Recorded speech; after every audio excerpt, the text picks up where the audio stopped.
ఎవరు మనం ఇప్పుడు కొడుకు చెడిపోవడానికి కారణం ఫస్ట్ కారణం తల్లిదండ్రులు అవుతారు, బాగుపడ్డ తల్లిదండ్రులు అవుతారు.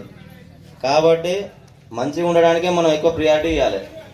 ఇప్పుడు ఈ గంజా వాడు నీ మాట కూడా విన్నాడు, నాకు అది కావాలి, నాకు బైక్ కావాలి, అది కావాలి. వాడు కాలేజీకి పోయేది కాకుండా ఎక్కువ వేరే వాటి మీద ఎఫెక్ట్ అంటే ఇంట్రెస్ట్ పెడతా ఉంటాడు. వాటి వల్ల ఏమవుతుందంటే వాడి పత్రం వాడే కోరుకుండా అవుతుంది. అర్థమవుతుందా? మన గారాభావం లేకుండా మంచిగా స్ట్రిక్ట్గా పెంచండి. ఇట్లాంటి గంజా అడిక్షన్ అయితే కొన్ని సిమ్టమ్స్ అవపడతాయి మనకు. గంజా తీసుకున్నాడంటే ఎట్లాంటివి అంటే వాని కళ్ళు మొత్తం ఎర్రగా అవుతాయి. వాడు నిలబడడానికి కూడా సాధన కాదు. వానికి నిలబడడానికి కూడా సాధన కాదు. కరెక్ట్ 1 year తీసుకుంటే నిలబడడానికి కూడా సాధన కాదు. వాని కళ్ళు కూడా మొత్తం ఎర్రగా అవుతాయి. వాడు పేలిపోయి ఉంటాడు. మొదలు చూస్తుంటే మీకు ఏర్పడుతుంది, వీడు ఎందుకు ఇట్లా అవుతాడు, మరి మంచిగా ఉండేటోడు పోయి గట్టిగా ఉండేటోడు, వీడు ఎందుకు ఇట్లా అవుతాడు అనుకుంటా. అది మీరే చూసుకోవాలి, అంతేనా కదా? ఇప్పుడు మీరు పంట వేస్తారు పొలానికి, అది పంట చేతికి రావాలంటే ఎవరి చేతిలో ఉంటుంది? వేసిన వాళ్ళ చేతిలో ఉంటుంది. ఇప్పుడు మీ కొడుకులు కూడా వాళ్ళు మంచిగా ఉండాలంటే ఏం కావాలి? మీరే వాళ్ళని అబ్జర్వ్ చేసుకుని ఉండాలి, అంతేనా కదా? మంచి పంట రావాలంటే నారు పోయాలి, నీరు పోయాలి, అన్నీ దుక్కి తినాలి, అన్నీ చేయాలి.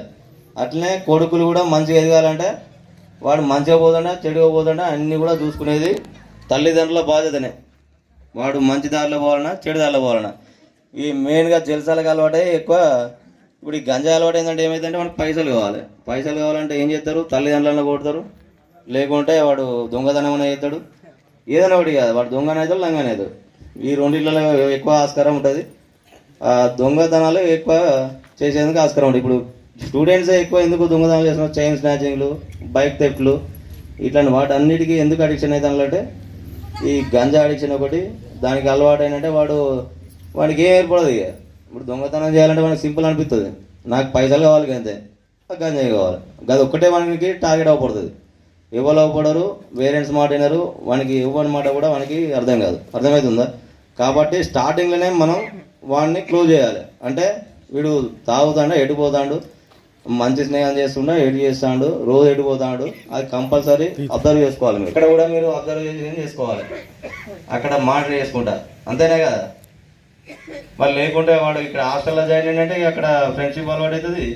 ఈ ఆడ కూడా వాడు అది అలవాటు అయిందంటే అవుతుందా లేదా అని కూడా, అంటే నేను అదే చెప్తున్నా, వాడి సింటమ్స్ చూడాలి. వీడు చేంజ్ అవుతాడా, ఇంతమంది లెక్కనే ఉన్నాడా, అర్థమవుతుందా? మీరే గమనించుకోవాలి.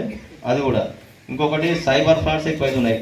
ఇక సైబర్ ఫ్రాడ్స్ అంటే మెయిన్గా ఇప్పుడు ఒక లింక్ వస్తుంది, లింక్ రాగానే క్లిక్ చేస్తారు, అమౌంట్ పైసలు పోతాండే. ఇప్పుడు అట్లాంటి ఎక్కువ కేసులు అవుతాండే. అంతేకాదు లోన్ యాప్లు బాగా చేసుకుంటారు.